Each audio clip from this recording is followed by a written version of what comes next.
Hi guys, this is the closest we can get to Stonehenge.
Hello guys, we just parked our car and we will proceed to Stonehenge.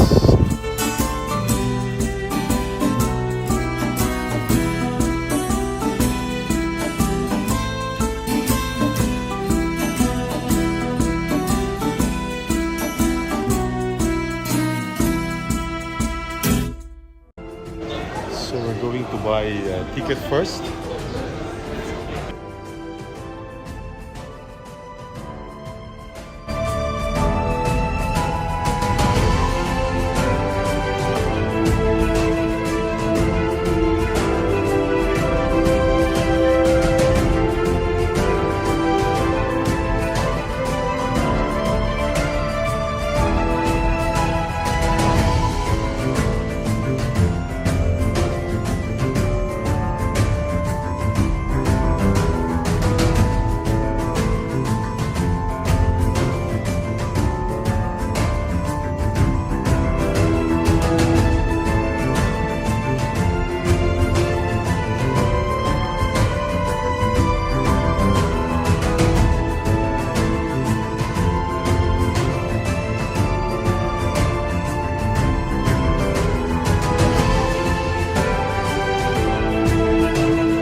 Guys, we are now starting our journey to the Stonehenge.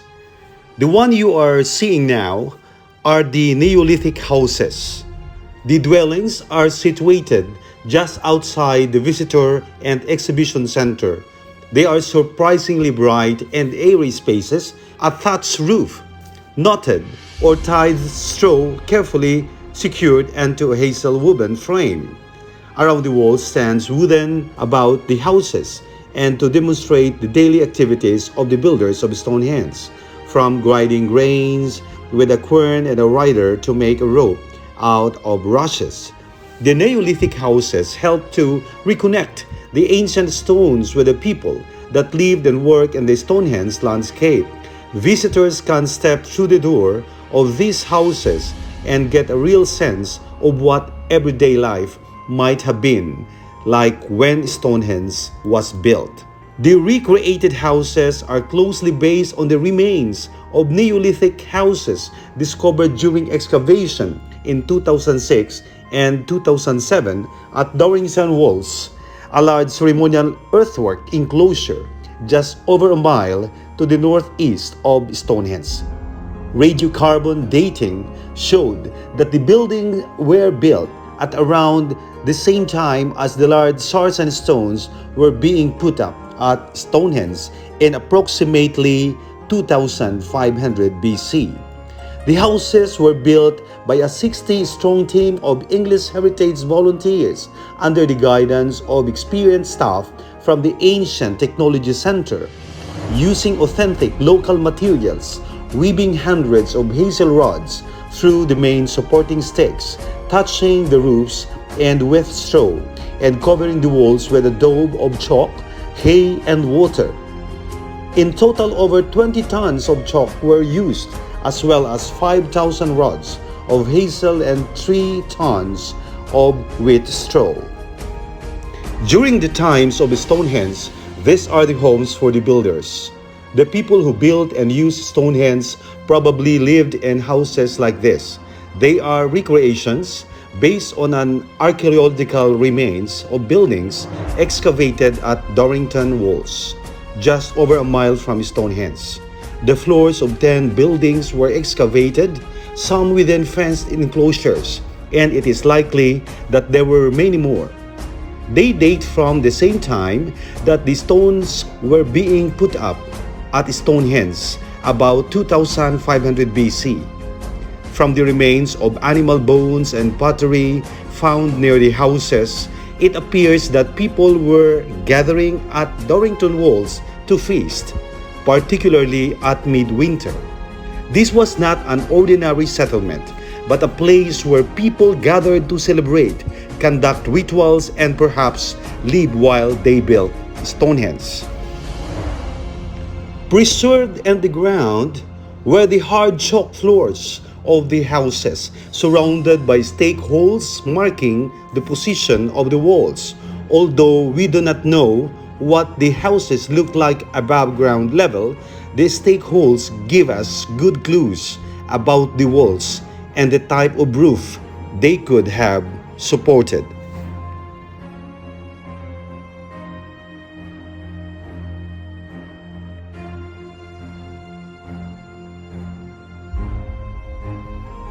Now guys, let's proceed to Stonehenge, the most awaited part, and we're going to take a bus, but we can walk, but it is about half an hour. And as you see, there are 2 buses waiting for us right now. During early times, you can actually directly park your car within the area of Stonehenge.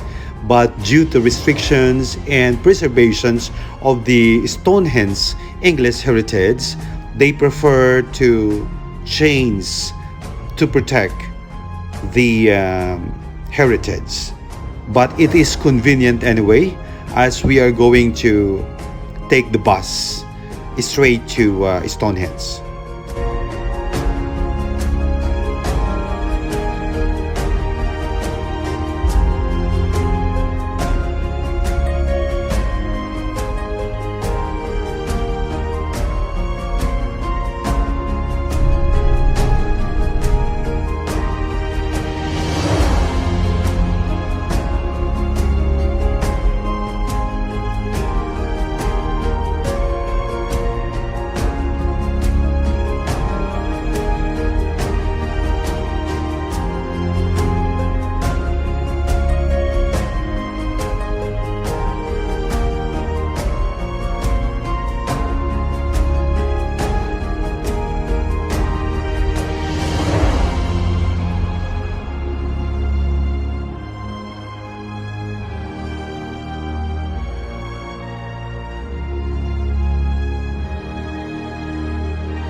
Welcome to Stonehenge.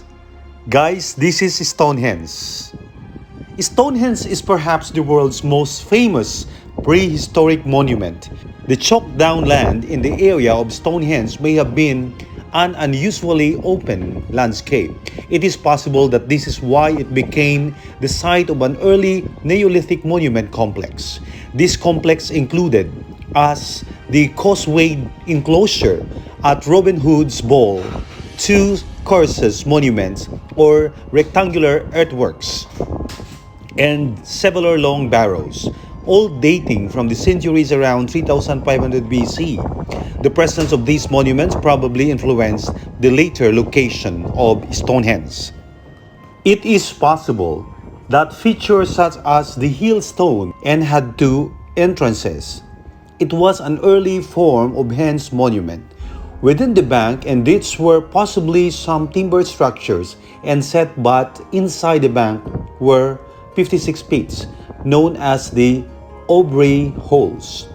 There has been much debate about what stood in these holes. The consensus for many years has been they held upright timber posts, but recently the idea has re-emerged that some of them may have held stones. Within and around the Aubrey holes and also in the ditch, people buried cremations. About 64 cremations have been found, and perhaps as many 150 individuals were originally buried at Stonehenge, making it as the largest late Neolithic cemetery in the British Isles. In about 2500 BC, the stones were set up in the center of the monument.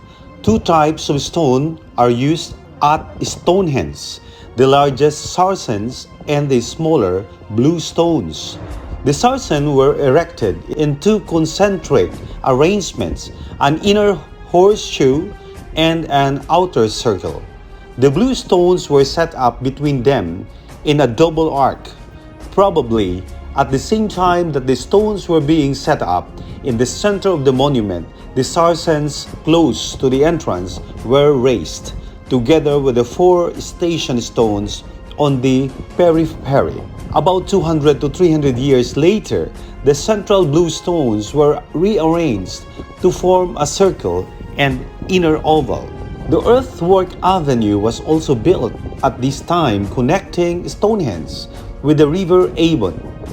One of the last prehistoric activities at Stonehenge was the digging around the stone settings of two rings of concentric pits, the so-called Y and Z holes, radiocarbon dated by antlers within them to between 1800 and 1500 BC. They have been intended for a rearrangement of the stones that was never completed. So we'll continue walking, and it's a one-way road.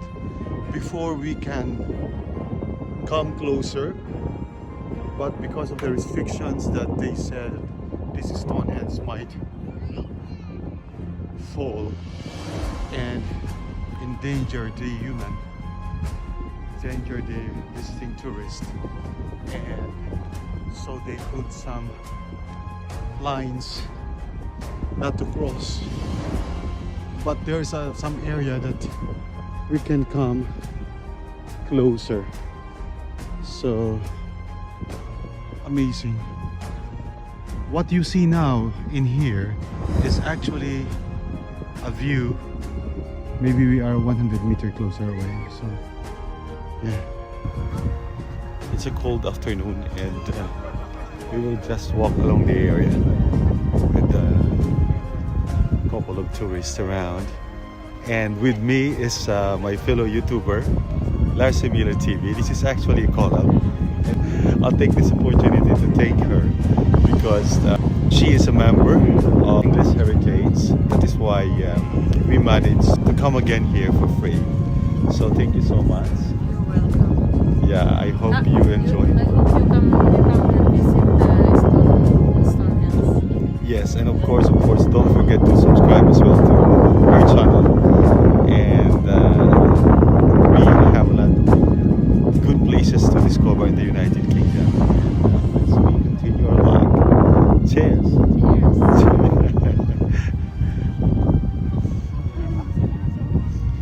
Yeah, and we came here with our friend who drive us from Devon, and it happened that Stonehenge is along the area, so we are passing the area, and this is it.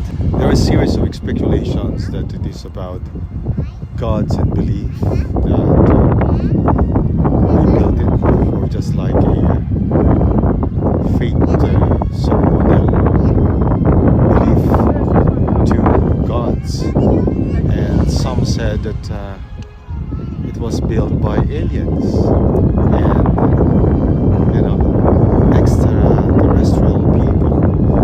Well, extraterrestrials. That is why until now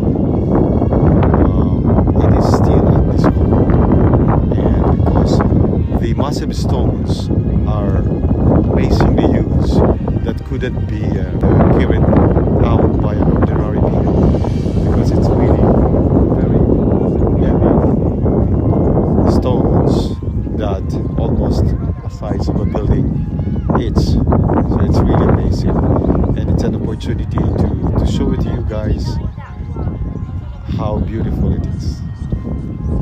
Let's continue. Maybe we are 100 meters closer away, so yeah.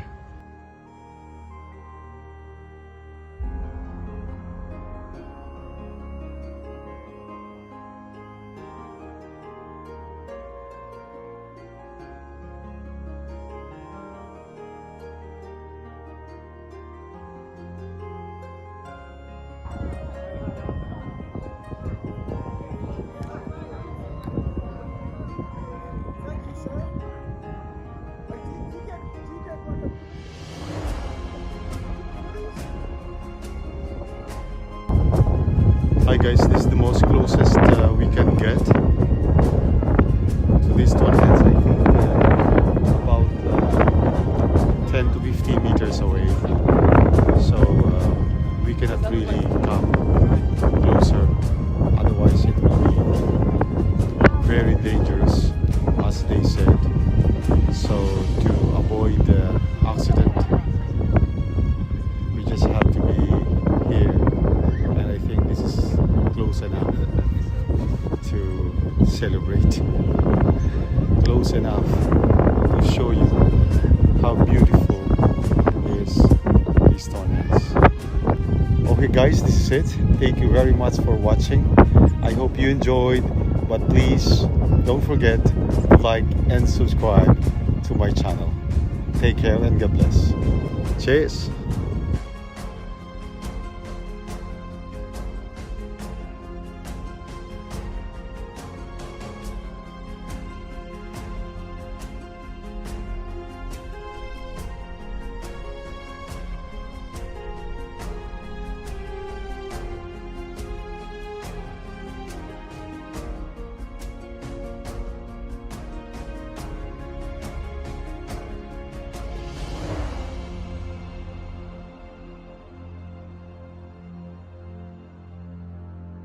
Thanks for watching, and please don't forget to like, comment, and subscribe for more videos.